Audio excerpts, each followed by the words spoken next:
Hey there, we're back. I'm Steve Colenso from the Air Force Research Lab Information Directorate, and I have with me here Eli Williams from Space Systems Command. And we've been called in to close the show because the rest of the team is on an energy drink and pizza run. Yeah, Steve, the team is pretty busy making sure things are running on point, but we're here to give you all a game update with a recap of the scoreboard, show some highlights, and get a chance to learn more about our opening challenges with our resident CTFer, Jordan Wines. Jordan, what do we got? Thanks, Eli. All right, so it has been exciting. As you can see, I'm getting a game update again from before, and I think this one was, from like about 17 minutes ago. This just happened. We had a breakthrough from Team Solar Wine. They have solved the next challenge, so they're continuing to make progress. We're excited to them. That is a good sign. We're getting closer and closer to this much more interactive attack defense component where they're going to start interacting with each other much more regularly. So that's pretty cool. Let's go ahead and take a look at the scoreboard and we'll see if it's had an impact yet or not. If we pull up the machine here, we can see their score is only a little bit higher, right? We're not seeing like them necessarily do a huge big jump, and that's because the way the scoring works is it's like over time, right? And so we're going to see these like the slope of the line changing, and the lead should be increasing until other teams can catch up and solve it as well, and then they're going to hopefully, then they'll kind of level out, and that gap will be whatever it was basically between the two. So the longer of a lead time they've got between the next solve, the more it'll be hard for other teams to catch up unless they can solve other later challenges. Okay, so we've got them leading the board. We can also see a little more differentiation, right? If we look over, in fact, let's switch over to our line chart here, and we can actually see, we've had a couple of little dips and ups and downs. And so the earlier in the day after our last broadcast, we've got a couple teams changing positions, and those are all just SLA changes. So one team is getting a little bit behind because they were changing settings or they were causing problems. There were a number of space tugs, which I didn't really explain last time. That was new terminology when they brought it out in the update. But that's the competition team's name for the system needed a reset. They had to go and kind of do some repair, kind of reboot everything. And those are usually indicative of something not working right, which we're then going to see reflected in the SLA scores having a little bit of a drop. So that makes a little bit of sense. So again, we've got all of the teams have now made it past our first things first challenge, which is sort of getting to everything kind of up and operational. Just requires steadily I would describe that as like system administration for satellites. Right? So Jordan, if I could, the first things first challenge, every team had to complete that first, which that indicative by the name, and then they can continue forward. That's right. So that allowed the teams to essentially make progress, get to these next steps. In fact, the challenge that is being worked on we got word that was just solved by Solar and wasn't even there right away. It's actually the game environment changes over time as they will make it through some. More things will appear for them, and part of that is because this particular event. A normal CTF, like you just have a server, and there's just a bunch of binaries on it, and you kind of have to you can look through and find all the binaries, you know where they all are, and your challenge is to figure out how do you solve each one, and then how do you attack your components. This is much more about even understanding where everything is, like where are all of the components, how are they all talking together, how do you communicate, how do you access your opponents. All of that is actually part of the challenge. And so to try to kind of scope it and keep teams from getting lost in too many things that they haven't seen before, the game organizers are rolling out a little bit ahead of them, so they can say, okay, move on to the next thing. Now you can move on to the next thing and hopefully guide them, because it is very, very hard, and especially I would be doing very badly if I was one of these teams. I feel like, because knowing how this ground station software works, knowing how these components work is very much part of the competition. It's what teams going to have to figure out, and then they also have to have these extra cybersecurity skills on top of it. And so it's kind of, again, it's like the integration of both that we're seeing there. But much like the real world, the service level availability is affected by if you have power outages or you're just for some reason the service went down. Exactly. And so that's why, like I said, if we look, when we looked at that graph and we saw teams were dropping lower, some were going above, that's the service level agreement. We're seeing impacts. And the teams, I've already even seen questions from teams where they're worrying about well, wait a minute, do we have enough battery to last the event? How do we have to? And they're thinking about these things, which is great to see, because this is important, right? It's important in the real world, and a lot of that is then mirrored inside the game environment of how do you deal with these kind of real challenges of keeping your system up and going, and also keeping it secure, right? So keeping it secure is going to be part of it, but also just keeping it functional is the first step. And so, first things first was that first one that they had to do. and then they're going to kind of continue to move throughout the overall architecture. So on the architecture, you said earlier in the broadcast, they can't touch their satellites, much like real world. What can you tell us about the architecture of the event, and how did the teams actually connect in to their architecture? Funny that you would ask. I just happen to have, and I wish I was this good of an artist. Thank you, Coulter, for the help on this one. But we've put together a little diagram, and with the help of the Crime Nuts game design team, to kind of show where the system is how things are kind of wired up, where the teams are going to be coming in, how they're going to connect, and what they're doing. And so we're actually going to start at the bottom here. If you can see it on the stream, you might want to full screen it here. You can see the teams come in over a VPN connection, right? So each team is being brought into the infrastructure because we have all our teams distributed, and so they're all accessing it remotely. They come in here, and they have this initial connection into their Cosmos system, right? And Jordan, when you get to the Cosmos game server there, we heard some chatter earlier from some of the teams that we might have left something behind. Can you shed some light on that? There were some unintended artifacts, we'll call it, that happens. And in this particular case, it was some test scripts that were left over, and one of the teams was actually SolarWine was the first one to kind of point it out, and that's may very well be why they had that jump start on a couple of those early challenges. Although that would not have helped them in the most recent one that they just solved, but that would have gotten them a little bit of a head start there. And so that's again, first things first, that was the getting the system up and going, and so there was some scripts that gave them definitely a head start in figuring that out. But all the teams had equal access to those files too, and that's one of the things that actually happens a lot as an organizer. I mean, I've run many CTFs over the years, and Kramus has run a ton. A lot of them are former DEF CON CTF organizers. You really have to figure out how do you keep the game fair and balanced and provide equal access. And if some team gets access to some bit of information, you want to make sure that everybody has that as well too, because that is a very critical part of, part of a CTF is the learning and the challenge, and then part is like the competition and the sort of integrity of the event, especially when there's a big prize pool online. You really want to make sure that you've done that carefully, and so make sure they communicate that to all the teams. So that was on that system right here that they found that in the ground station server. And we can see we've got kind of some arrows as teams are communicating throughout the different components. Up here in the corner, these are the flat sats themselves. So again, we've got our backup flat sat that's over here behind me. You can see what that looks like, about that big, and they're literally sitting on the tables over there. So if the competition team needs to access them, they can go over to them. But the teams are going to access it just through that ground station, right? And so they've got a connection into the ground station, and they're going to use that to relay information to their flat sat. Right, so they've got actually sort of an administrative kind of connection that does give them a little bit more information, more control to their satellite versus what the other satellites are. Much like in the real world, they're just kind of out there, and you've got to kind of figure out how to interface with them. And so we've got different components on it, and different later challenges that the teams are going to be getting into will involve these other components. But for now, we're still just moving outside of this system. And Jordan, with that, where are the teams at kind of right now as a whole? Or is some getting left behind, or where are we at in the process? So, well, again, we just saw our first solve of the next challenge, the user segment ground station challenge, which is the name. And we showed that kind of intro video before. We sort of talked about the goal of it. SolarWine is now solved out. They're able to now move to the next. The other teams are still very much in striking distance. There's still a lot of game left to play, and there's still very many challenges and points kind of on the table to be had.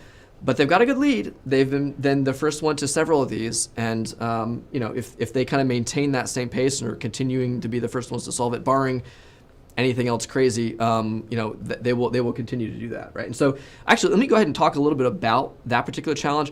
No spoilers. We don't want to unfairly give anybody an advantage, but let's actually go over and look at what these teams are doing for this challenge. So if we come over here, I've actually opened up, again, the teams were told that there was a binary that was added to that server, and they had to figure out how it communicates. That was essentially the hint that they were given.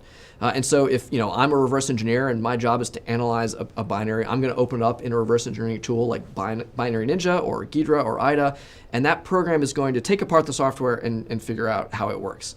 So I'm looking through the binary, and I'm going to try to figure out what information can I glean about this. Do I look at all the strings that are in it? I can look at all the function names. Does it have symbol information? And so just looking through this, you can see this is a C++ binary, and I've got some information about it. So they could have made my life much more difficult, right? Like if they really wanted to be mean, they can obfuscate it, they can strip all the symbols and take it all out, make me try to identify library functions.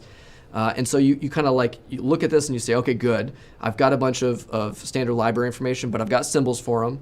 And so that helps you kind of, as a reverse engineer, figure out and orient, like, what am I going to do next? And so in this particular binary, they can go through it. Their goal is to try to figure out, what is this program doing? And is there a vulnerability here that I can take advantage of, or am I just supposed to learn and replicate its behavior? And that's kind of the challenge they're sort of trying to figure out.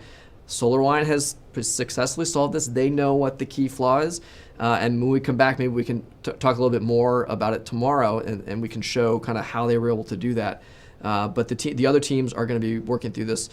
We do know that there are a couple of the teams that are honed in. They know about the shape of the problem. They haven't quite got the solution yet kind of working, but so we're pretty sure there's several of the teams close behind on their heels. But again, the longer it takes for them to finish it out, the longer it'll be before they can move on to the next challenge. Any last questions you guys want to ask about reverse engineering, or? It's a little dry.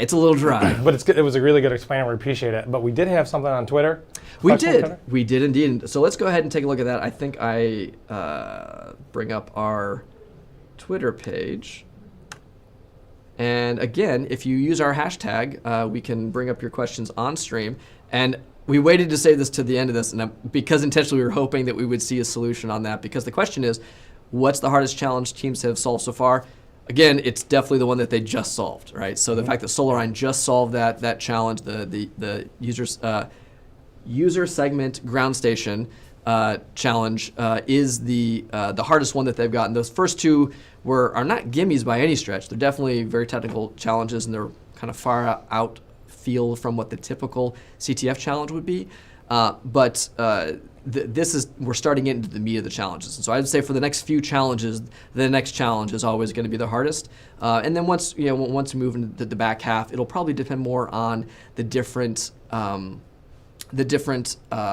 teams themselves and like their experience and their skills and what they're kind of better or worse at. And we'll see, different teams will do better on one challenge based on the type of challenge that it is. So keep up the questions. Thanks for sending that in, LuxAV, and good luck to the teams as they work through the rest of it.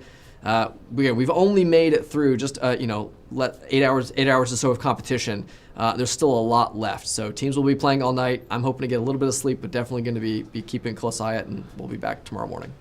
Thanks, Jordan. Nice job bringing us up to speed on where things stand. It's fun watching this competition unfold and really getting to understand it, but let's not forget the stakes of the game, which are to improve space cybersecurity. So to understand how important this is, we need to understand a little bit about the evolution of satellites. Yeah, that's correct. Space vehicles and space access in general has really come a long way in a very short amount of time. The dawn of the space age goes back to around the 1950s. Fast forward to today, there are many more startups launching CubeSats for a relatively cheap price. It really feels like space activity right now is exploding. Absolutely, Eli. And now they are integral to everything from our navigation systems, banking, travel, streaming videos, and more.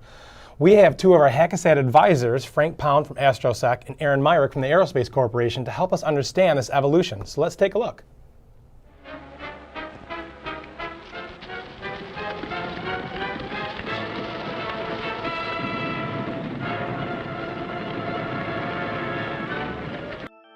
Frank Pound here, technical advisor to the Space Force and Air Force Research Labs on the HAS2 program, which is why we're here today. I'm Aaron Myrick. I'm also a technical advisor for the U.S. Space Force on HAS2.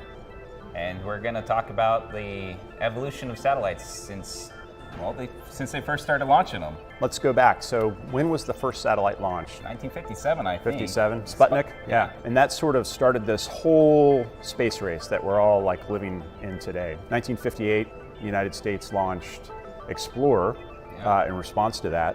And President Eisenhower at the time said that we will no longer be surprised by things like Sputnik. And so we're going to get ahead of that, and we're going to be the ones that are surprising people with our space technology. So what came after Explorer? So I think they followed up with Vanguard and a whole slew of different exploration spacecrafts. There was Pioneer, followed by Voyager. Voyager's really cool. Still going. Yeah. So I think, was it 10 years ago, Voyager reached the heliosphere, right? Yeah. So that's the place in our solar system where the pressure of the sun's particles beat up against interstellar space. It's interesting to think about Voyager and the fact that it's still communicating back to the Jet Propulsion Laboratory using computers and software that was written almost 50 years ago. Like, who writes that stuff? Right. Yeah, and so it still has to be maintained. From what I understand, they still send firmware updates to that thing over speeds that are probably slower than, old dial-up modems. Pretty incredible. Speaking about security, what kind of security do you think was in Voyager? Like, cybersecurity? Not much.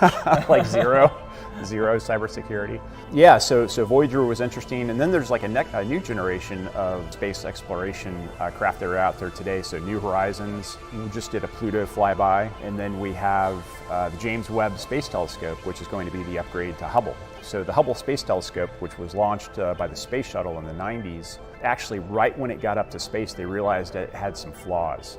The mirrors were not correct, and they had to quickly come up with a way to fix it. They scrambled and they figured out, we can correct this with software, but unfortunately, they didn't have a way to update that software remotely, so they had to do a spacewalk and sent 2 astronauts out there to replace the computers and the software. And now all those great images we have from Hubble are a result of that. So you want to talk about some rovers? Yeah. So not many people know that Venus was actually the first planet that humans sent a vehicle to. The Russians did it first. They crash landed a vehicle there, and then in 1970, I believe, they got a vehicle all the way down to the surface of Venus and were sending messages back to Earth for 23 minutes. And there were temperature readings of over 450 degrees Celsius. Yeah, wow. So what's that in Fahrenheit? What's the equation? I can't recall it. Like 700 degrees or something like that. So it was pretty hot, right? And so one thing that software was good at was working in high temperatures, but was it good at working under malicious actors, right? Like what we have here at HAS2. What other rovers are there? There's the Spirit and Opportunity that are still roving around on Mars, Curiosity, Pathfinder was the first one to get to Mars and communicate back. Curiosity, and Perseverance, I think. Perseverance, and they actually, I think they just launched a small helicopter from Perseverance, right? Yeah. Yep. Still all controlled by JPL, which is also controlling the Voyager spacecraft. So you have this sort of like contrast of ancient spacecraft that are still out there in space with like absolutely no sense of security whatsoever. And then you have these very modern spacecraft that are roving around on Mars that's probably still don't have a lot of thought put to cybersecurity. And so that's kind of one of the things that we're trying to get after here with the HAS2 program is we don't want to recreate some of the things that we saw happen with the creation of the internet, which was sort of spawned at the same time that the space program was, where we had a lot of this great innovation and these great capabilities that became commercialized right around the 90s, but security at the time was an afterthought. And we don't want that to happen with this new space environment where the democratization of space, fueled by companies like SpaceX, which in fact, last January, they had a record number of satellites launched at one time. I think it was 143 satellites on the Transporter-1 mission. And these satellites range the gamut from small 1U CubeSats to I think a quarter U. Quarter U satellites. Satellites. Yeah. So it's amazing to see this. The thing that we're concerned about is with all of this new technology, who's thinking about cybersecurity? And again, that's what we're doing here with the HAS2 program, is trying to get ahead of some of those issues that might come about with the rapid pace of technology to make sure that we're building spacecraft that are safe, resilient, and easy for everybody to use. Yeah, and going back to your the space helicopter, you can get the code, the flight code that they use for the that space helicopter off of GitHub. JPL has released it publicly. It's called F Prime. Oh, that's actually a really good idea. It gives people a chance to go through the code, look for bugs, patch those vulnerabilities and contribute that back to the community. The same thing's going on here with HACASAT, and we'll have some of the best hackers in the world teamed up with some of the best aerospace engineers in the world going through this contest to identify vulnerabilities and issues with the spacecraft that we're using as our test beds, and then teach the community at large how to avoid those kinds of mistakes. And when that kind of technology is in the hands of these really creative and smart people, we want to make it easy for them to apply these cybersecurity principles without having to think too hard about it. So it's super important, what we're doing here with HACASAT, that the techniques and the tactics and the new findings that we're discovering here are made available to everyone. That vehicle has propulsion, doesn't it? It does. It does. It has propulsive capabilities. And imagine worst case scenario, right? If a malicious actor got a hold of one of those satellites and caused it to thrust in the wrong direction, maybe create a field of debris in space, that could endanger not only other people's satellites, but it could also endanger the future of space flight for a long period of time. So we need to build safety into our systems. Cryptography is important, but also safety of flight. And we do that a lot with mechanical designs already. But from a software perspective and a security perspective, I think we need to do a little bit more. That's right, and we'll see that. We'll see a lot of the pitfalls with cybersecurity and space vehicles demonstrated here with HACASAT, and we'll also show some of the really super advanced techniques that we can use to mitigate those disasters. Yeah, so when we first started launching things, we didn't have cryptography, we barely had computers, we had some software, and a lot of vacuum tubes. Now we got full-blown computers on board, going around up in space. We've introduced cryptography, so that's good. What's your password? I'm just kidding. Password 1. So we still got a long ways to go, but I think we're doing a lot better now. Yep, all the way from Explorer 1 to today, and in the future, it's going to be really cool to see where this goes next.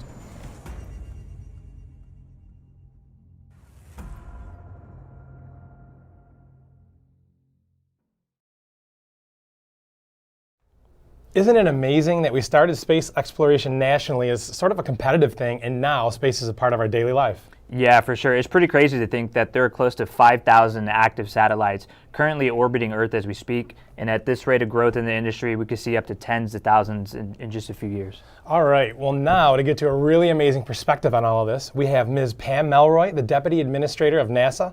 Pam served as both a pilot for the Air Force and an astronaut. She is one of only 2 women who commanded the space shuttle, and she's logged more than 924 hours in space. Without further ado, let's turn it over to our very own Frank Pound, CEO of AstroSec, with a special interview segment.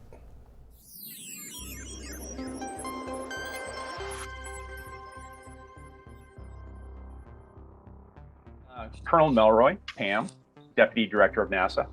I had the honor to work with you a bit when we were at DARPA together.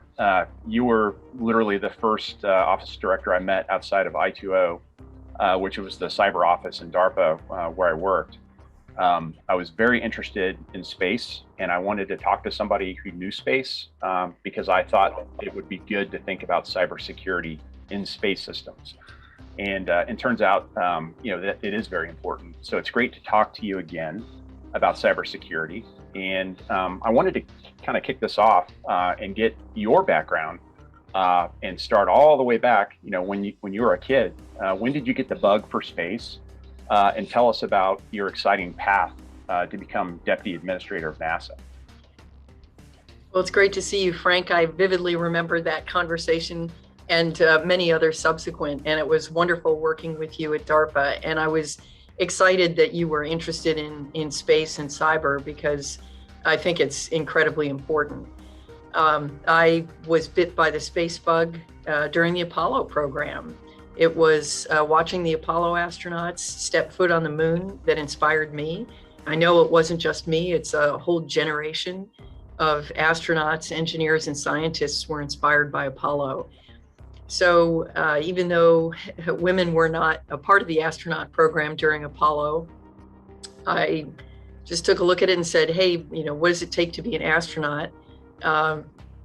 At the time, they were all military jet test pilots. So that's what I decided to do as well. And I was fortunate that the opportunities started to open up ahead of me in high school and college. So I did exactly that. I went into the Air Force, became a pilot, and eventually a test pilot, and then was selected as an astronaut. I flew 3 times in space, and it was amazing, but I felt that there was more to learn out there and mountains to climb. And so I had the opportunity to go out to industry for a while. I also worked at the FAA, which is the regulator for commercial space industry. And but then, as you know very well, when you get the phone call to come to DARPA, that's not something you say no to either. So it's been a great journey, and I was just very blessed to get a phone call asking me to be a part of the Biden-Harris administration as the Deputy Administrator of NASA. So the journey continues. That's fantastic, and I'm honored to be able to talk to you again, and I feel blessed too, just to be involved in any kind of space-related thing. I just find it super interesting. You mentioned your work at the FAA in the commercial industry, and that sort of segues into our next topic here. So NASA is known for its leadership and investment in high-risk technology, which in many cases matures and becomes a mainstream commercial item. I always joke and tell people Tang instant breakfast drink was a food study that NASA did with, I think, John Glenn. He actually was drinking Tang on his first flight. But obviously, there's more commercial items than that have been matured by NASA and other research organizations. What are some of the capabilities in the collection of technologies that NASA will rely on for the Moon and Mars missions? And of those capabilities, being legacy NASA investments that are now in the commercial world, how will NASA leverage that economy of scale and the mature manufacturing processes? And in what areas will NASA rely upon the commercial sector to get us back to the Moon, Mars, and other places in space? Yeah, I had the opportunity, Frank, when I was at the FAA to see what the commercial world was doing. And what astounded me was how much they were taking technologies that had been developed by the US government, both NASA and DoD, particularly in the area of rocket technologies, and were making them more efficient, doing what commercial industry does best. That investment, I think, in those technologies is really what spurred the commercial space industry growth here in the United States. And now it's the envy of the world. So those tech investments did in fact come around just like we all hoped and become commercial. What it means to NASA, though, is that we now have a lot more ways to accomplish our goals. So we can make a decision about putting together an architecture and ask ourselves what pieces make sense to be commercial. And of course, a great example is the Commercial Cargo and Commercial Crew program for the International Space Station.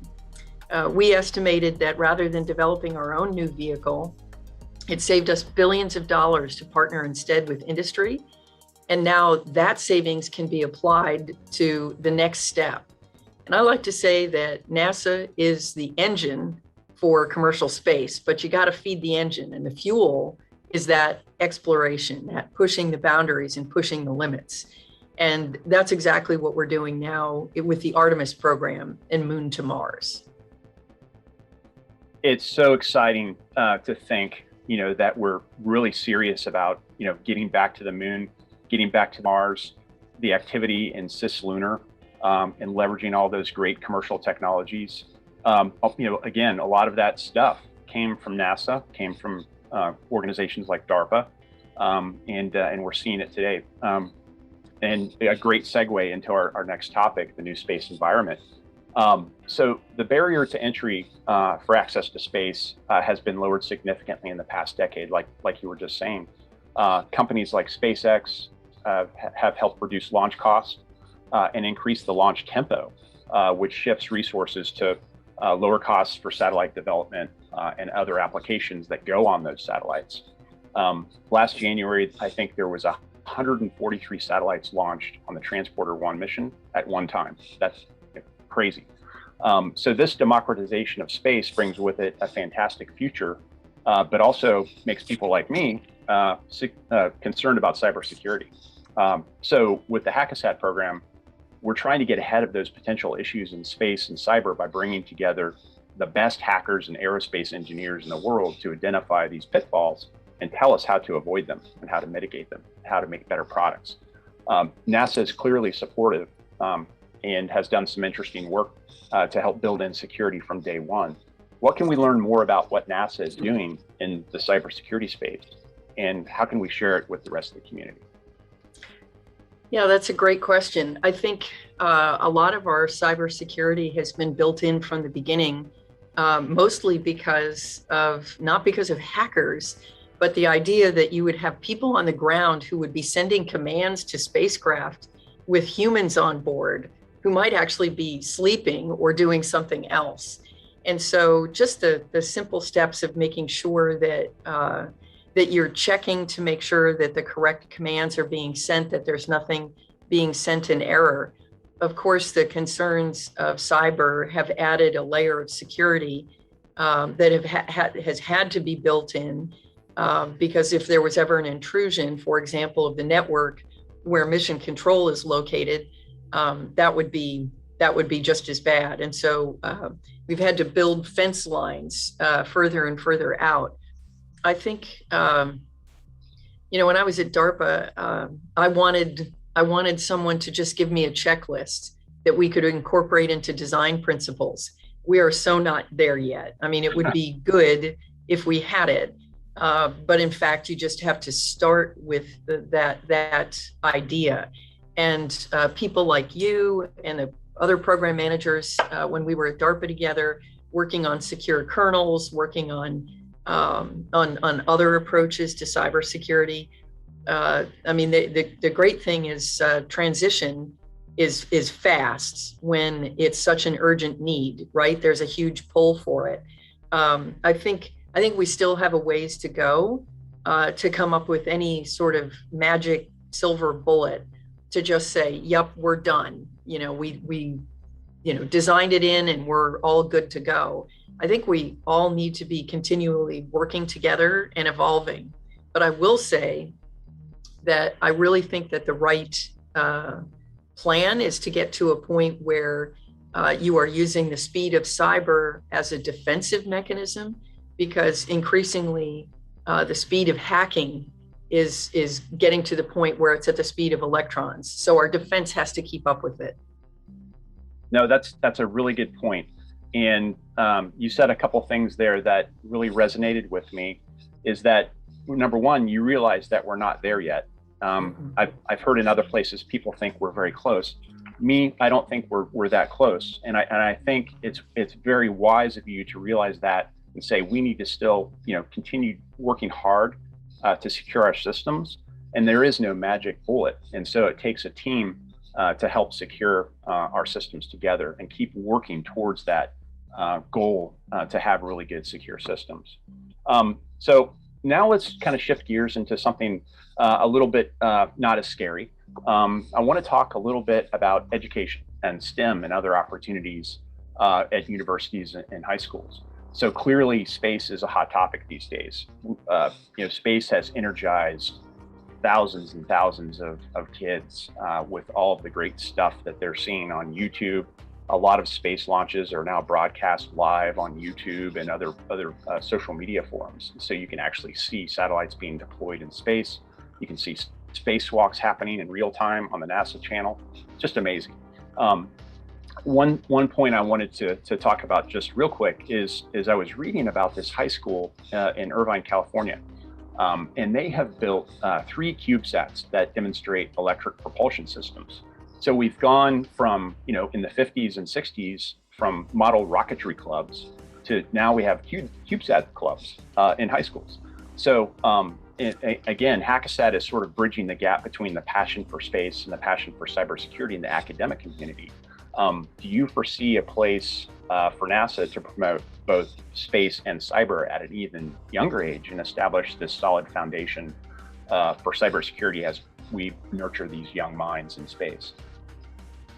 I think there is a place for that. I am really heartened by the work that I see at the American Institute for Aeronautics and Astronautics to try to do exactly that, to bring cyber into the tent and make it a part of their communication strategy.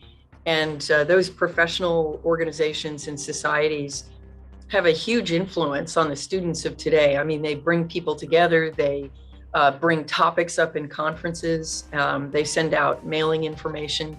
I think, this seems to be a trend. There seems to be some interest at universities in trying to converge these areas. And I think it's absolutely through challenges and communications. I think NASA can absolutely play a role in bringing those things together. I mean, the fascinating thing about space is, as you pointed out, the breadth of activities that are going on.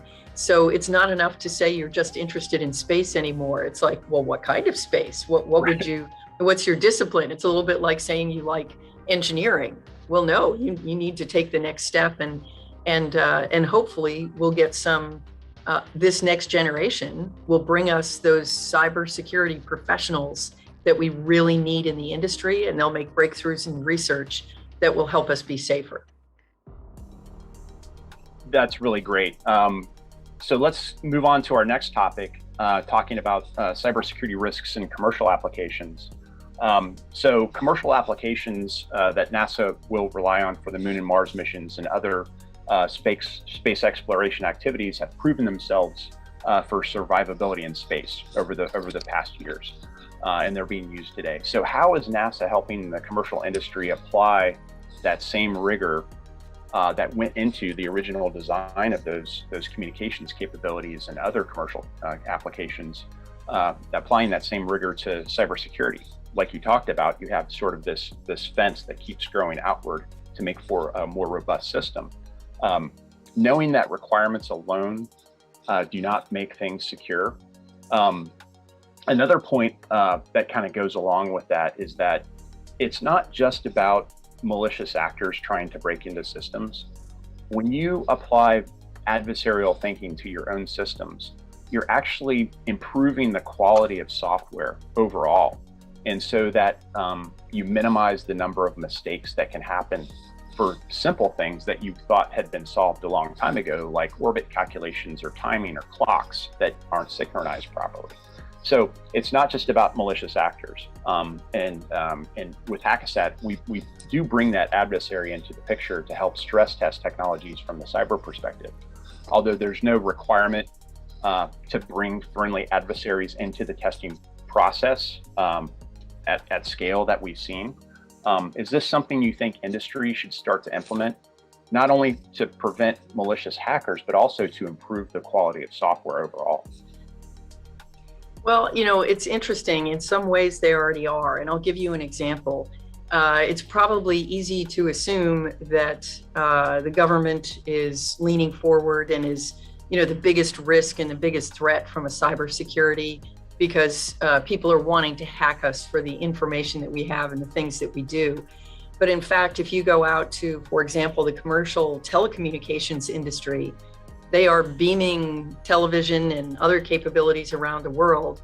And believe me, they are huge targets. And they have managed to figure out how to defend and beat off thousands of cyber attacks a day, not just from people who are trying to, say, hack in and get a free channel, but in some cases, actually saying, well, I don't like the content that you're beaming into my country, therefore I'm going to try to prevent you from downlinking anything. So I think they're, just the same way we realize that major providers, both of internet and also just sort of leading edge software companies like Microsoft and Google are also, they're commercial, but they are absolutely right out there at the bleeding edge as well.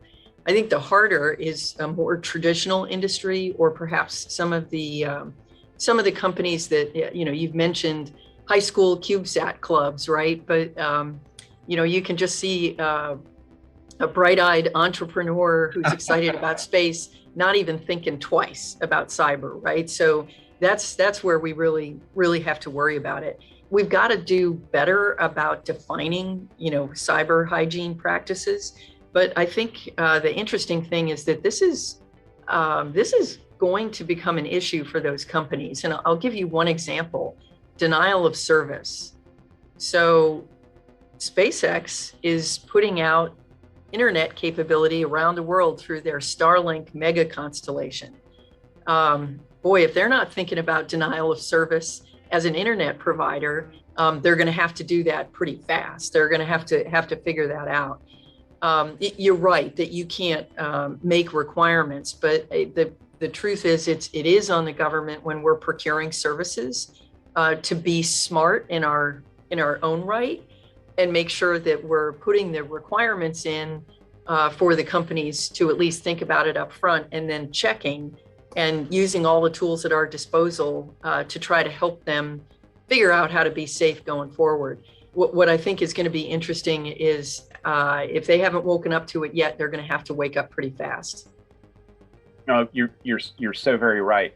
And I think in the Starlink case, I think it's actually an incentive, like a very strong incentive, to make sure that those new modern communication systems for proliferated low Earth orbit constellations, those are going to be providing a money-making service, right? And so they're definitely going to want to put that at the very top of their list to make sure those systems are up and robust. Okay, so last topic. This is kind of an edgy one: autonomy and artificial intelligence. So having spent time at DARPA, you're definitely familiar with the Grand Challenge and investments in autonomous self-driving cars. We also had the Cyber Grand Challenge too, which was an autonomous cyber system. So that was the original Grand Challenge was about 15 years ago. And we're seeing amazing commercial implementations of that on our roads today. In fact, I think some cars are capable of complete autonomy, but just through a software switch, they don't allow it quite yet because it's not cleared the sort of legal frameworks. So years and years and years ago, NASA was literally a pioneer in autonomous vehicles, starting back with their early space probes like Pioneer, which is probably more of an expert system than fully autonomous, but still, it's out there still, I think, in Voyager 2. There are some cyber risks in AI frameworks, artificial intelligence frameworks, regarding incomplete modeling of the environment that they're in, and also malicious actors taking advantage of those potential vulnerabilities and incomplete models. There's a famous story of some researchers who were able to modify a stop sign where they put a piece of black tape on a stop sign, and the autonomous system completely misrecognized it and drove right through. So this seems like it's another area where industry can really help by sharing their experiences from terrestrial autonomy and security for application in space systems in partnership with industry. What is NASA looking at to ensure fault-tolerant autonomy for future missions involving really cool things like in-orbit refueling, space junk recovery, autonomous Moon-Mars outposts, asteroid mining, all those different types of really cool applications where we can't put humans, in that situation, but we would want, autonomous vehicles to be able to do that. Well, I think NASA has been a leader in this area. I mean, if you stop and think about the rovers, that's autonomous driving. I mean, the path is set the night before or the day before, but then it's all executed autonomously. So I think we've learned a lot from our rovers on Mars about path planning, sort of at the cutting edge of machine vision for navigation purposes and things like that. It is interesting. I mean, my framework around autonomy says that space is actually the easiest environment for autonomy because you don't have any curbs, roads you have to follow, right? So it's actually a very simple environment. And then the next most complex would be air, and you still have to worry about takeoff and landing. And then, maritime, two-dimensional problem, or maybe a three-dimensional problem for underwater vehicles. But ground is actually the hardest. I mean, it really is. Self-driving cars, it is the hardest problem in autonomy because of the complexity of the environment and the rules around that. So as long as you're following Kepler's rules in space, you're going to stay on the road and you won't hit the curb, right? Because that's just the physics of it. But it is incredibly important for things that we haven't really thought about, and I think it's actually all the things that we do, especially in deep space, do require high levels of autonomy. But what we have to worry about, again, going back to this, it's the outer layers. It's astounding to me now, but so many satellites were not set up with encrypted uplink and downlink commands. I mean, that's astonishing. So those are the basics that we need to be looking at. I think now ground stations in general seem to me to be one of the highest risks going forward. It is true we're going to have some challenges on the moon. We do need a much higher level of autonomy. I've visualized things like rover assistants to our astronauts, both on the moon and in the future on Mars, who are the ones who are going out and finding the really interesting science, or maybe even fetching, samples back from the most interesting places, so that the crew can do that higher order thinking on multiple strands that's so hard for machine learning right now. You can optimize around a single question, but only a human can optimize around 10 questions at once. And so I think that to me, the future of challenges in space is around human-machine teaming, that trust, and so forth. And so I think we have a pretty good handle on full autonomy. It's this partial, and I think actually the self-driving car world is finding that out too. That is probably some of the coolest, most exciting stream of thoughts that I've heard in a while about the human-machine partnership on Mars that you were just talking about. Super interesting. In fact, I just watched The Martian the other day with my kids, and so I'm all fired up again about that sort of thing. The other thing I wanted to mention this too is I talked about Pioneer just for a second there, and Voyager. So Voyager, I think, is still operational. It's past the heliosphere. I don't know if that has dawned on a lot of people what that means. But I wanted to ask you real quick, tell us about the significance of that for that spacecraft to be so far out in deep space. Well, being outside the heliosphere means essentially that you are outside the area of influence from the sun. So you're far enough away that, essentially it's a highly diffuse vacuum. You're not being affected by things like solar winds or by gravity and from the sun. And that's so fascinating. I mean, boy, talk about deep space. I think we can barely even fathom it. The exciting thing is that Voyager is still taking data and sending signals back.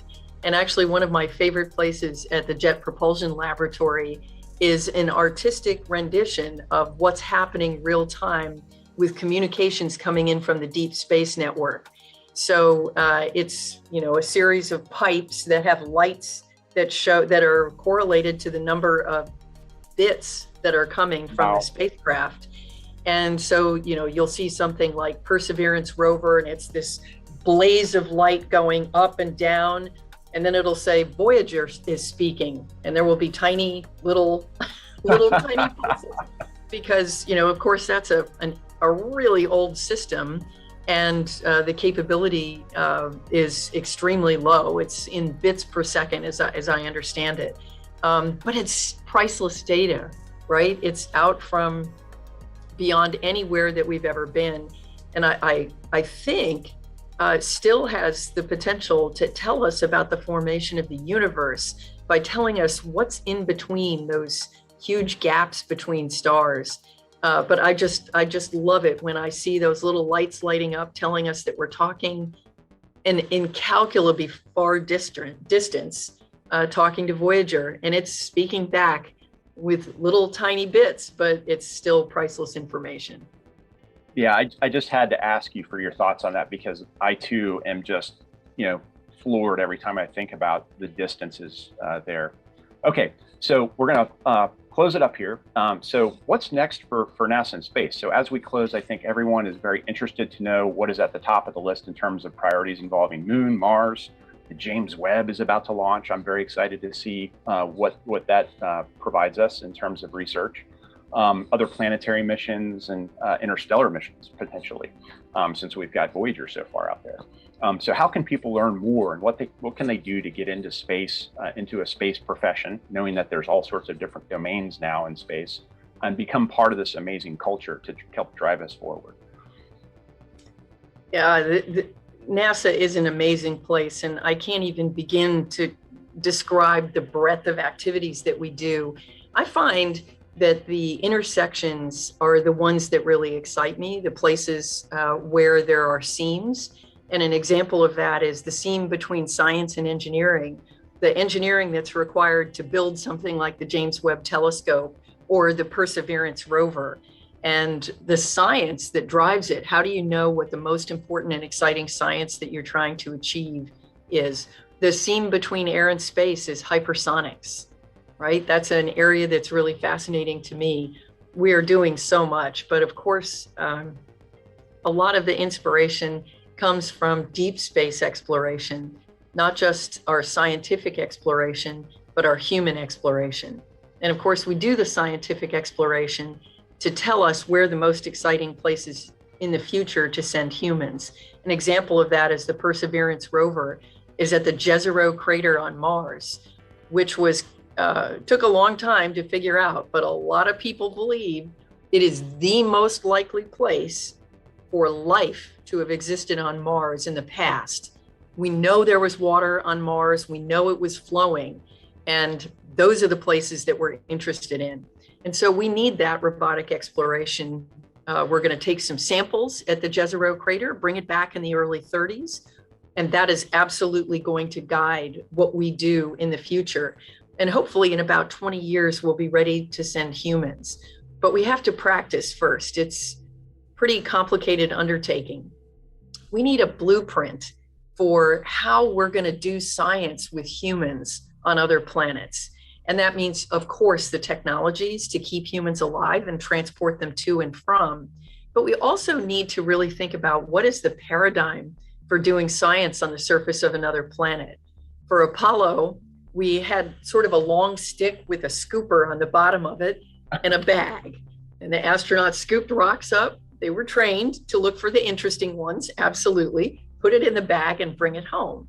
Well, maybe we won't be doing that. Maybe we'll be using human machine teaming, like I talked about earlier. Maybe we'll be using virtual reality from really high resolution, high definition imagery of other planets and in deep space. And I think we need to we have a lot of work to do to figure that out. And to me, that's what's exciting.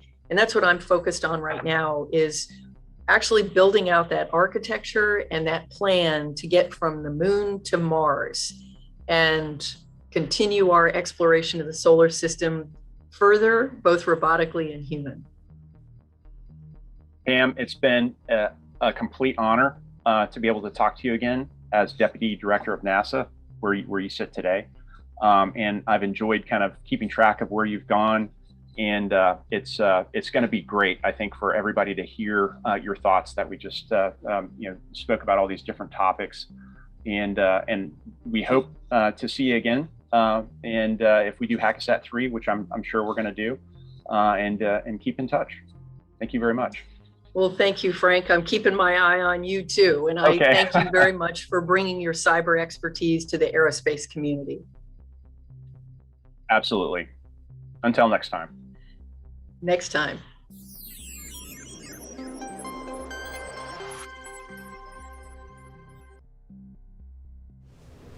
Wow, that was a great interview from Ms. Melroy, and Frank did an awesome job of getting her perspective on NASA's priorities and to see that the job is not done mentality when it comes to securing space. All right, so I'm getting something developing. We might have some updates in the game. I'm going to go ahead and throw it over to Jordan.